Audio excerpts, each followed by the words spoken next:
You wake up and your hand is gone. Not painful, not tingling yet, just absent, like it belongs to somebody else, and they left it on the mattress next to you. So you do what everyone does. You slide it off the edge of the bed and you shake it. 20 seconds, maybe 30, and it comes back. First the pins and needles, then the heat, then the hand. You roll over, you go back to sleep, and in the morning, you tell yourself what you told yourself last week. I must have slept on it wrong. But think about that. If it were only how you slept, it would be a different hand every time, a different position every night. It isn't though. It's usually the same hand, very often the same fingers. That is not an accident. That is information. Because which fingers go numb tells you where the problem actually is, and almost nobody learns how to read it. Let's be clear about what this is, because it has a name, and the name is not "my hand fell asleep." It's called nocturnal paresthesia, numbness or tingling that arrives at night, usually in one hand, usually the same fingers, and easing once you move. According to one review, about a third of adults wake at least once a week this way. So if you've been quietly wondering whether this is strange, it isn't. It's ordinary. In daylight, it's smaller, but it's there. The jar lid that won't turn. The button you fumble. A hand that runs half a second behind for the first stretch of the morning. Ordinary is not the same as meaningless. And the story most of us tell about this one turns out to be the wrong story. Here's the story, and it's nearly universal. The blood stopped getting through. It's a fair guess.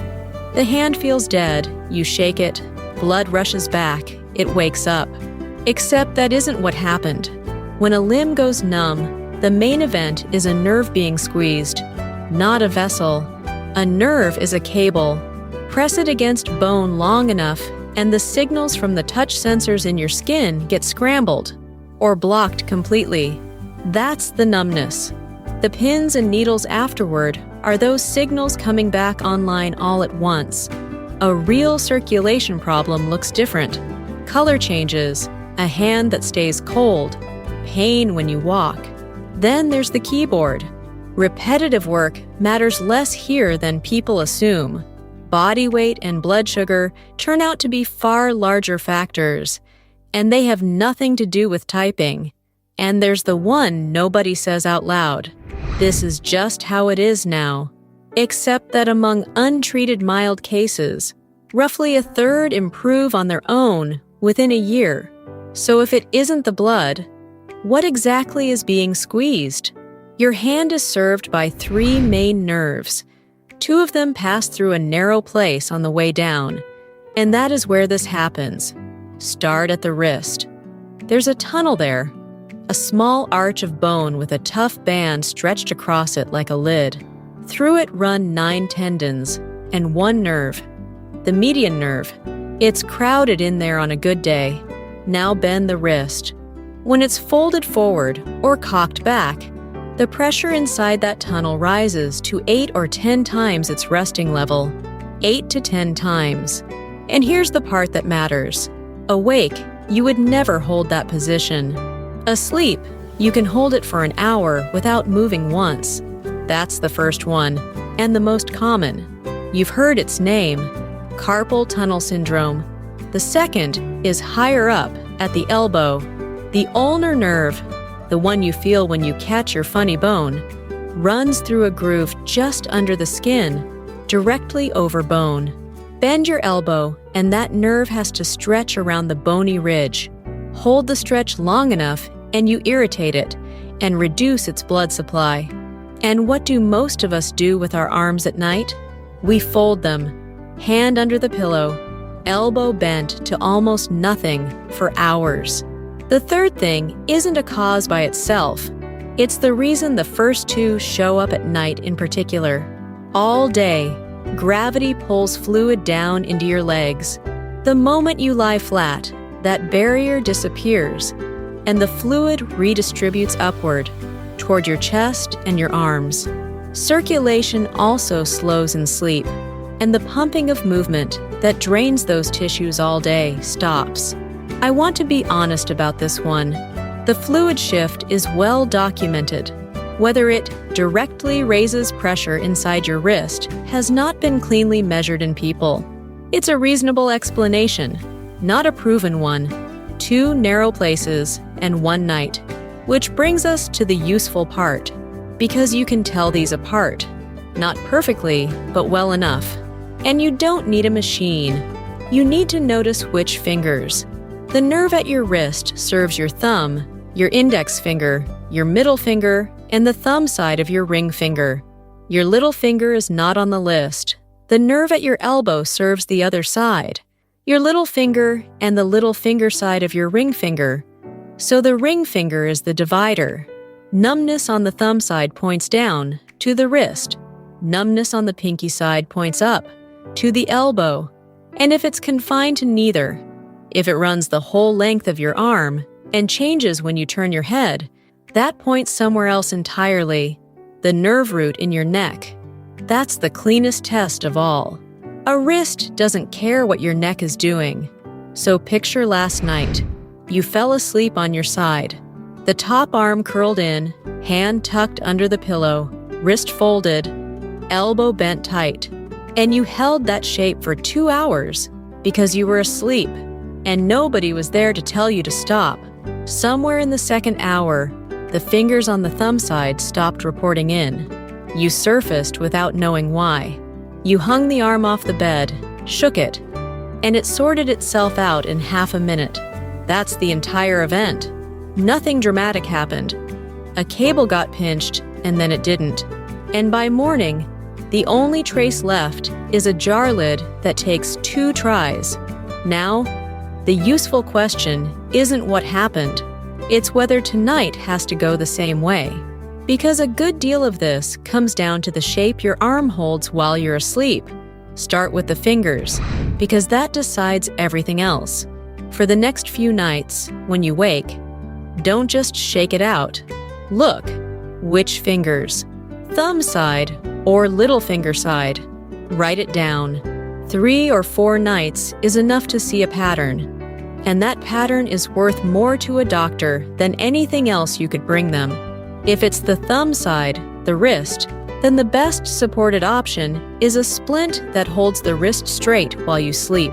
A Cochrane review of 29 studies found neutral wrist splints, worn at night, beneficial in mild to moderate cases. The evidence has real limits. Not enough to say which design or for how long, but the logic matches the mechanism exactly. Pressure climbs when the wrist bends, and the splint keeps it from bending. They cost very little, and you don't need a prescription. If it's the little finger side, the elbow, the target is the other joint. Keeping the elbow from folding all night is the standard first suggestion. A sleeve works. So does a towel around the front of the elbow, which stops the fold without holding the arm rigid. Then there's position. Not sleeping on the arm. Not tucking the hand under your head. A pillow under it so it can't curl in. And one more, honestly labeled.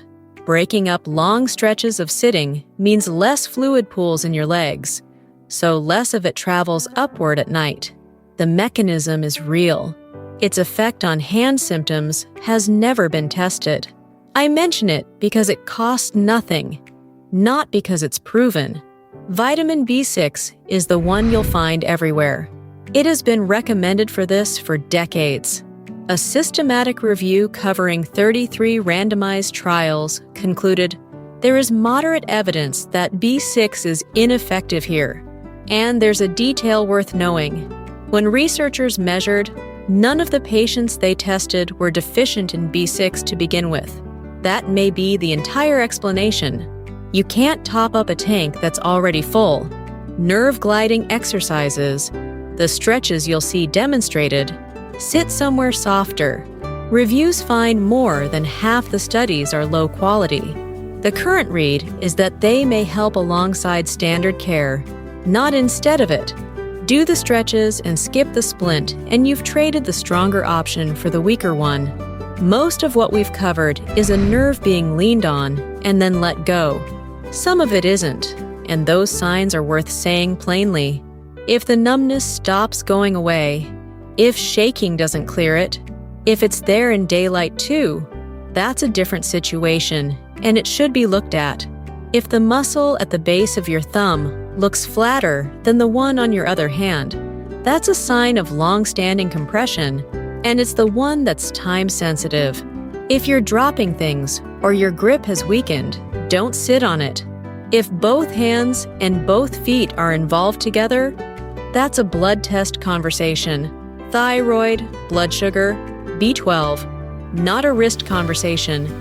And if numbness arrives suddenly on one side, with a drooping face, or trouble speaking, or weakness in the arm, that's emergency care today. And if none of that sounds like you, here's what's left. Tonight, when it happens, don't just shake it out and go back under. Take 4 seconds and look at your hand, thumb side or little finger side. That's the whole assignment. Because that one observation turns a vague complaint, my hands go numb, into a specific question with a specific answer. It's the difference between telling a doctor, my hand falls asleep, and telling them, it's my thumb, index, and middle finger, it's the right hand, it's every night. And shaking clears it in 30 seconds. One of those gets a shrug, the other gets an answer. Your body isn't breaking down at 2 in the morning. It's reporting. A nerve is being leaned on, and it's telling you exactly where, in the only language it has.